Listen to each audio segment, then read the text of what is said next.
Le badge portait le mot « personnel » en lettres grasses. Ma belle-mère l'avait épinglé sur ma poitrine avec un sourire capable de briser le verre, et ma femme, Vanessa, se tenait juste là, hilar, comme si c'était la chose la plus drôle qu'elle ait jamais vue. Nous étions dans la grande salle de réception de l'hôtel de Crillon, entouré de 370 invités en tenue de grands couturiers. Au sourire formaté, et l'on venait de me notifier mon rôle pour la soirée. Non pas en tant que mari, non pas en tant que membre de la famille, mais en tant que petite main. Le service, c'est pour le personnel, maçonne, avait dit Vanessa, assez fort pour que les personnes autour nous entendent. Tu comprends, n'est-ce pas? Je l'ai regardé, je l'ai vraiment observé, et j'ai réalisé que je fixais une étrangère portant le visage de ma femme. Nous étions mariés depuis 9 ans à construire ce que je pensais être un partenariat. Une vie, quelque chose de réel. Mais en me tenant là, dans cette salle, en la voyant rire de mon humiliation, j'ai compris que je vivais dans une histoire qu'elle avait écrite sans m'en informer. Il n'y avait aucune chaise pour moi à la table familiale. Il l'avait retirée pendant que nous accueillions les invités. Ma place, celle avec mon carton nominatif, avait tout simplement disparu. À la place, un vide béant, aussi tranchant qu'une sentence gravée dans la pierre. J'ai porté la main à ma bague, je l'ai retirée. L'anneau d'or a capté la lumière des lustres quand je l'ai posé sur la nappe en lin blanc, juste devant Vanessa et sa mère, Éléonore. Les conversations autour de nous se sont tues, comme des dominos tombant à l'envers. Que fais-tu? A demandé Vanessa. Son sourire se figeant. Je m'en vais, ai-je répondu. Tu voulais que je disparaisse de cette table. C'est chose faite, définitivement. J'ai quitté cette salle sous le regard de 370 paires d'yeux brûlant mon dos, et je ne me suis pas retourné une seule fois. Ils pensaient m'avoir remis à ma place. M'avoir montré où je me situais dans la hiérarchie qu'ils avaient construite. Ils n'avaient aucune idée de ce que j'allais faire. Je m'appelle Mason Bradford. Et voici l'histoire de la façon dont ma femme et sa famille ont tenté de me détruire lors de leur propre réception, et comment je leur ai rendu l'appareil. Sans jamais élever la voix. Avant d'entrer dans le vif du sujet, si vous appréciez cette histoire, abonnez-vous et activez les notifications pour ne rien manquer. Laissez un commentaire sur vos propres expériences avec des dynamiques familiales toxiques, et explosez le bouton « like » si vous pensez que ceux qui humilient les autres méritent ce qui leur arrive. Continuons. 9 ans plus tôt, j'avais rencontré Vanessa Morrison lors d'une vente aux enchères caritative dans le centre de Lyon. J'avais 28 ans, je travaillais comme coordinateur de projet pour une entreprise de BTP de taille moyenne. Accumulant 60 heures par semaine et forgeant ma réputation d'homme capable de résoudre des problèmes qui faisaient fuir les autres. Vanessa avait 26 ans. Belle de cette grâce naturelle qui laisse penser qu'elle n'a jamais eu à travailler pour obtenir quoi que ce soit, ce qui s'est avéré plus proche de la vérité que je ne l'imaginais. Sa famille était fortunée, de la vieille aristocratie financière, celle qui s'accompagne d'abonnements à des cercles très fermés et de résidences secondaires familiales transmises depuis des générations. Son père, Robert, avait transformé le groupe Morrison en l'une des plus grandes firmes immobilières commerciales du pays. Sa mère, Éléonore, issue d'une famille de banquiers, traitait les événements mondains comme des opérations militaires exigeant une exécution parfaite. J'aurais dû voir les signes avant-coureurs pendant nos fiançailles, la façon dont Éléonore corrigeait ma tenue de table, ses remarques désobligeantes sur mes vêtements de travail lorsque j'arrivais à des dîners de famille sans costume. Les subtils changements de sujet quand j'essayais de participer aux discussions sur les investissements, comme si mes opinions n'étaient qu'un bruit de fond qu'il était trop poli pour ignorer ouvertement. Mais j'étais amoureux de Vanessa. Ou du moins de la version d'elle qui existait quand nous étions seuls. Elle était chaleureuse, drôle, me faisait sentir que j'étais la personne la plus importante de la pièce. Ce n'est qu'après le mariage que j'ai remarqué comment cette chaleur disparaissait dès que sa famille entrait en scène. Le premier vrai incident a eu lieu 6 mois après notre union. Nous étions à un dîner dominical. Dans la propriété des Morrison, un domaine tentaculaire dans les Monts d'Or avec une vue qui vous faisait comprendre pourquoi les gens se faisaient la guerre. Pour des terres. Éléonore tenait salon en bout de table, discutant d'un gala de charité qu'elle organisait, quand j'ai mentionné que mon entreprise venait de remporter un contrat majeur pour rénover le centre des congrès. C'est gentil. Mason, a dit Éléonore sans lever les yeux de son verre de vin. Vanessa. As-tu pensé à confirmer notre présence pour l'anniversaire des Henderson? C'était comme si je n'avais pas parlé, comme si mes mots avaient été absorbés par le papier peint coûteux et oublié. Vanessa ne m'a même pas jeté un regard, se lançant dans une discussion sur les idées de cadeaux tandis que je restais là, à me demander si quelqu'un à table m'avait entendu. C'est devenu le schéma récurrent des réunions de famille où j'étais physiquement présent mais socialement invisible. Des conversations qui coulaient autour de moi comme si j'étais un meuble. La transformation graduelle de Vanessa, d'épouse aimanta. Quelqu'un qui traitait notre mariage comme un projet annexe dont elle s'était lassée. Le plus insidieux, c'était la lenteur du processus. Des érosions si graduelles qu'on ne réalise pas que l'on se trouve au bord du précipice avant de regarder en bas et de ne voir que le vide. Vanessa a commencé à passer plus de temps chez ses parents, à prendre des décisions majeures sur notre vie sans me consulter, à me présenter dans les soirées en disant « Mon mari Mason » avec un ton suggérant qu'elle-même était surprise par ce fait. J'ai essayé d'en parler plusieurs fois, suggérant une thérapie de couple, proposant des vacances rien qu'à deux, loin de l'influence de sa famille. Chaque fois, elle convenait que nous devions faire des efforts, promettait de changer, pour retomber dans ses travers en quelques jours. Tu es trop sensible, me disait-elle quand j'évoquais la manière dont sa famille me traitait. Ils ne pensent pas à mal. Ils sont comme ça, c'est tout. Mais les gens ne vous méprisent pas sans le vouloir. Ce n'est pas un accident. C'est un choix, répété encore et encore. Jusqu'à devenir le fondement de leur considération pour vous. L'événement qui allait devenir mon point de rupture a débuté 3 mois avant cette humiliation au gala. Éléonore a annoncé que la famille Morrison organiserait son gala caritatif annuel à l'hôtel de Crillon, une immense levée de fonds attirant l'élite parisienne. Le thème de cette année était « Une nuit d'élégance » et Éléonore le planifiait avec l'intensité d'une campagne militaire. Bien sûr que tu seras là, Mason, a dit Éléonore lors d'un de ses dîners. Ce n'était pas une question. Nous aurons besoin d'aide pour la logistique. Tu es doué pour ce genre de choses, non? J'aurais dû dire non sur le champ, reconnaître le piège. Mais je voulais prouver quelque chose, leur montrer que je pouvais contribuer de manière significative à leur monde, même si je n'y étais pas né.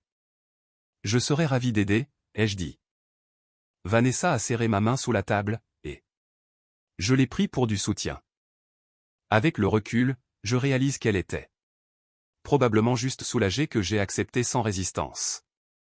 Les 3 mois suivants furent une masterclass sur la manière dont les familles riches maintiennent leur hiérarchie. Éléonore me donnait des tâches, certes, mais purement logistiques, coordonner les prestataires, confirmer les invitations, vérifier les plannings de livraison. Un travail important, mais qui me gardait en arrière-plan pendant que les Morrison tenaient le devant de la scène.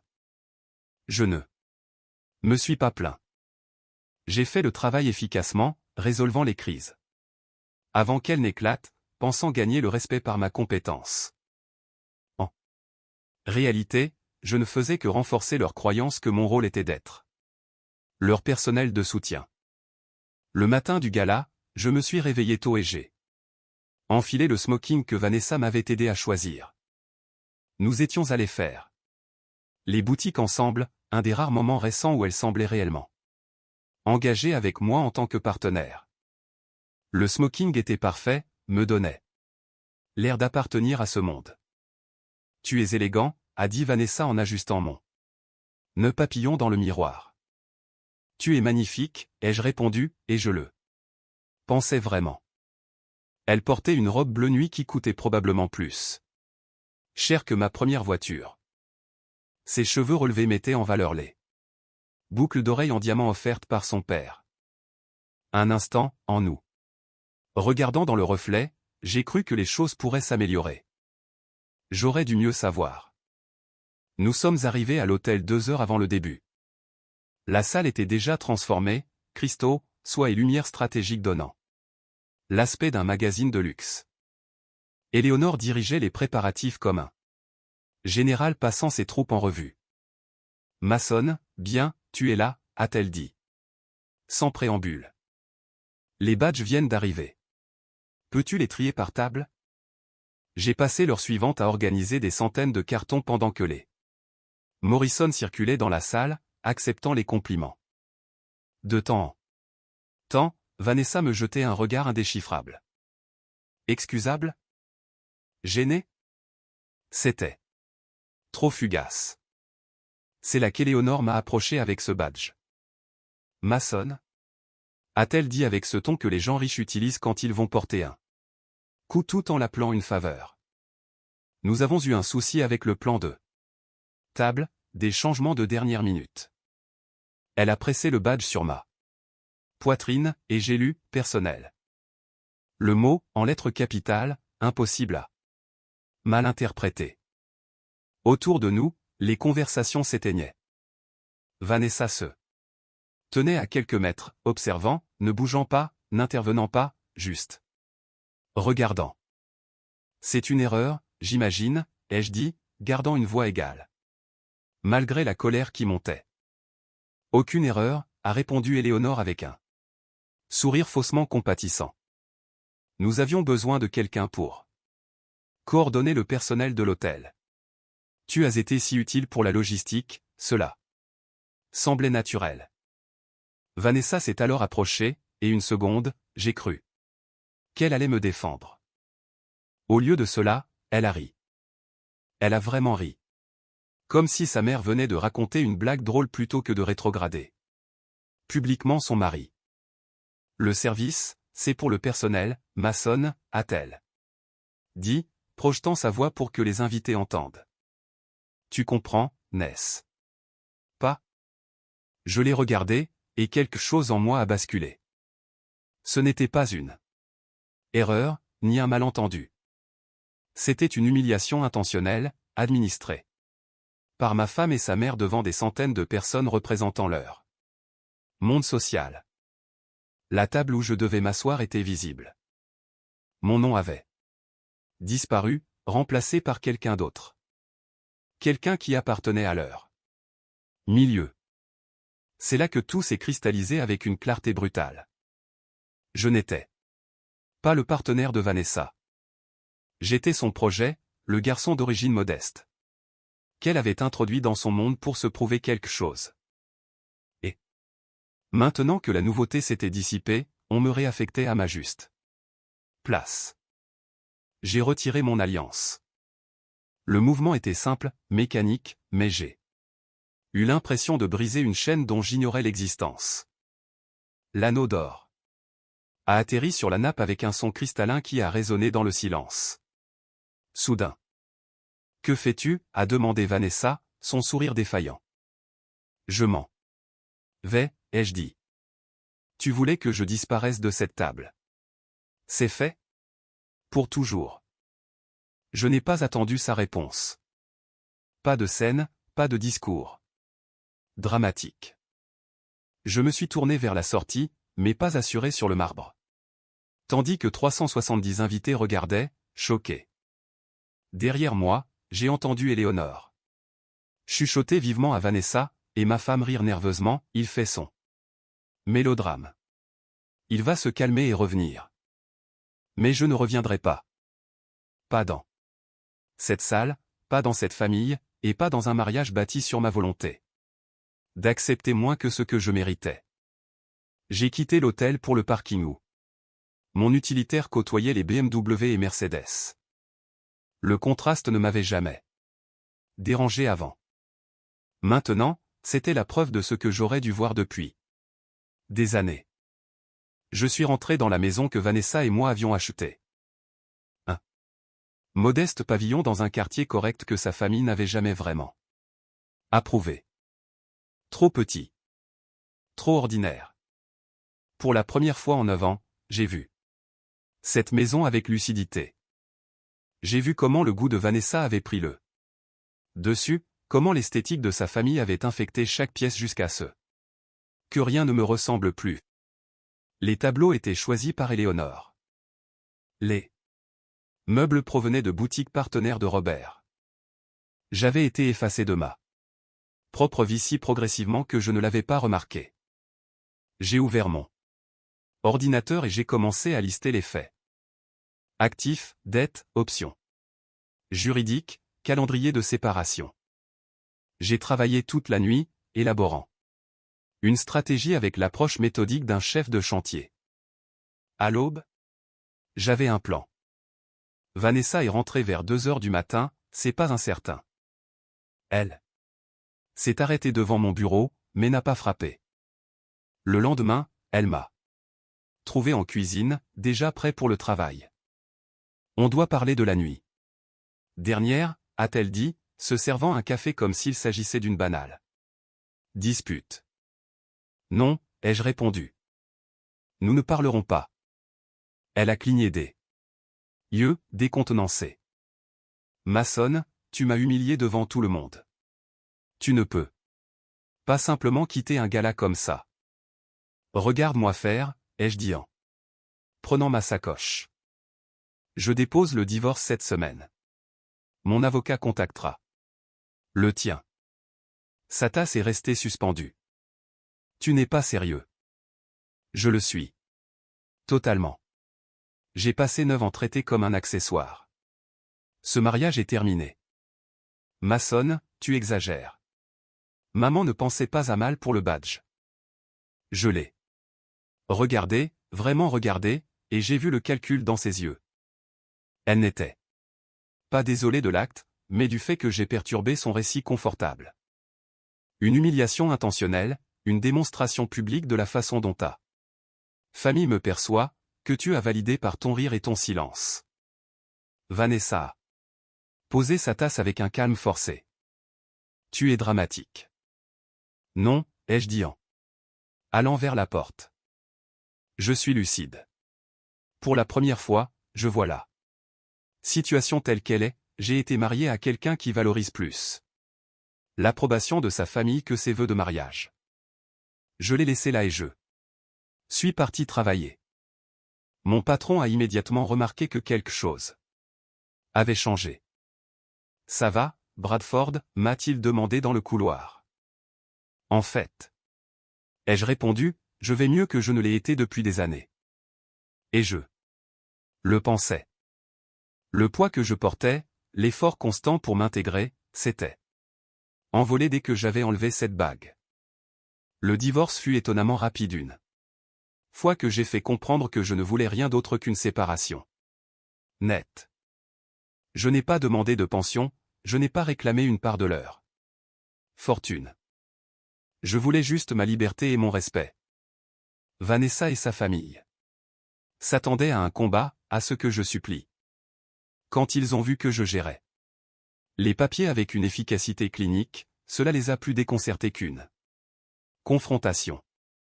Éléonore m'a appelé 2 fois, je n'ai pas répondu. Elle a laissé des messages vocaux parlant de préoccupations familiales. Je les ai supprimés sans les écouter. Robert s'est présenté à mon bureau, son costume coûteux paraissant déplacé dans notre environnement professionnel. Mon patron l'a intercepté avant qu'il n'atteigne mon bureau et l'a escorté poliment mais fermement dehors. Apparemment, Robert a tenté d'expliquer qu'il prenait des nouvelles de la famille, ce qui a poussé mon patron à répondre, d'après ce que Mason m'a dit, vous avez cessé de le traiter comme de la famille il y a 9 ans. Le divorce fut prononcé 4 mois plus tard. J'ai signé les papiers, je suis Sorti dans un après-midi de printemps qui semblait plus léger, et j'ai réalisé que j'étais sincèrement heureux. Mais l'histoire ne s'arrête pas là.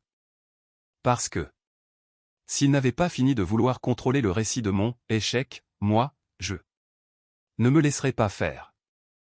2 semaines après, Vanessa a commencé une campagne sur les réseaux sociaux, se peignant en victime.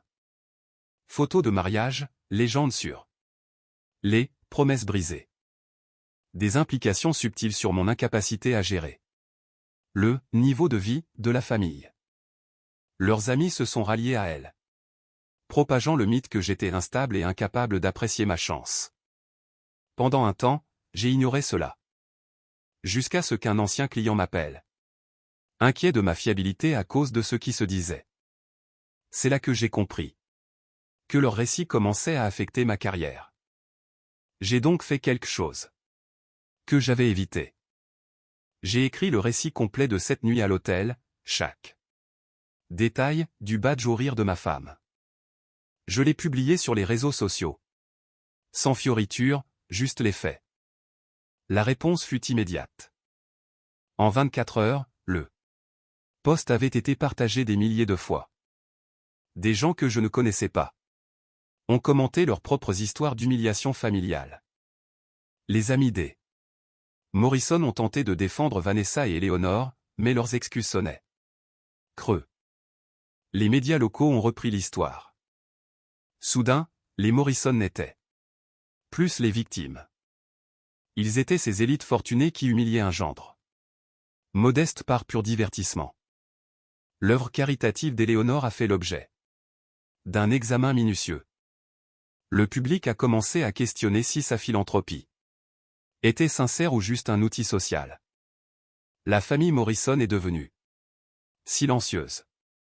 Ils se sont retirés dans leur monde de cercle fermé où ils pouvaient faire semblant que nous n'existions pas. J'ai avancé. J'ai été promu au travail. J'ai recommencé à sortir prudemment, avec des limites claires et une communication honnête. J'ai acheté une petite maison qui m'appartenait entièrement. Décorée exactement comme je le voulais. Aucune esthétique imposée. 1 an après, j'ai croisé Vanessa dans un supermarché. Nous nous sommes figés. Elle s'est approchée, un peu nerveuse. Mason, a-t-elle dit. Comment vas-tu? Bien, ai-je répondu honnêtement.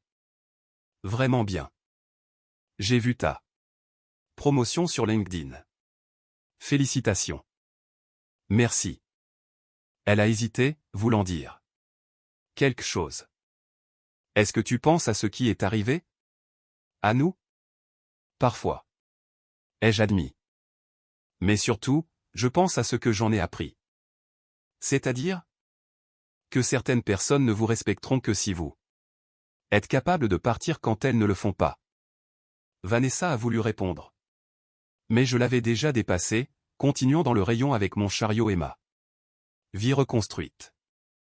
Je ne l'ai plus jamais revue. J'ai appris par des connaissances communes qu'elle a fini par épouser quelqu'un d'un milieu approuvé. Elle a eu le mariage dont sa mère avait toujours rêvé. Elle s'est installée dans la vie qu'elle était destinée à mener. Tant mieux pour elle. Je le dis sans amertume. Elle a trouvé sa place dans le monde qui était le sien, et j'ai trouvé la mienne dans un monde où les gens sont valorisés pour ce qu'ils sont, pas pour ce que leur nom indique. Ce badge qui a tout déclenché. 7. Étiquette que Eleanor a pressée contre ma poitrine m'a appris quelque chose de précieux. Parfois, la chose la plus cruelle qu'on puisse vous faire est de vous montrer exactement comment on vous perçoit. Mais une fois que vous connaissez cette vérité, vous pouvez prendre une décision informée sur votre présence dans leur champ de vision. J'ai choisi de sortir de ce champ. Et en faisant cela, j'ai découvert que la vie dans laquelle j'essayais de m'intégrer ne valait pas le prix de l'entrée. Cette nuit-là, à l'hôtel, quand j'ai posé mon alliance sur la nappe et que j'ai tourné le dos à ces 370 pères Dieu jugeurs, je n'ai pas détruit le monde de Vanessa. Je m'en suis simplement extrait. La destruction qui A suivi le retour de bâton social, les réputations entachées et la retraite. Forcés sous les projecteurs où tout cela était leur propre œuvre. Ils pensaient me remettre à ma place. Au lieu de cela, ils m'ont montré exactement où était ma place. Et où elle n'était surtout pas. Et parfois, c'est le plus beau cadeau que quelqu'un puisse vous faire, même sans le vouloir. Je m'appelle Mason Bradford. J'ai été marié à une femme qui valorisait les apparences plus que l'intégrité, qui a choisi l'approbation de sa famille plutôt que ses vœux de mariage, et qui a ri pendant que j'étais humilié parce que c'était plus facile que de défendre ce qui était juste. Et je suis parti avec rien d'autre que mon respect de soi et ma liberté. Ce qui s'est avéré être les seules choses qui comptent vraiment.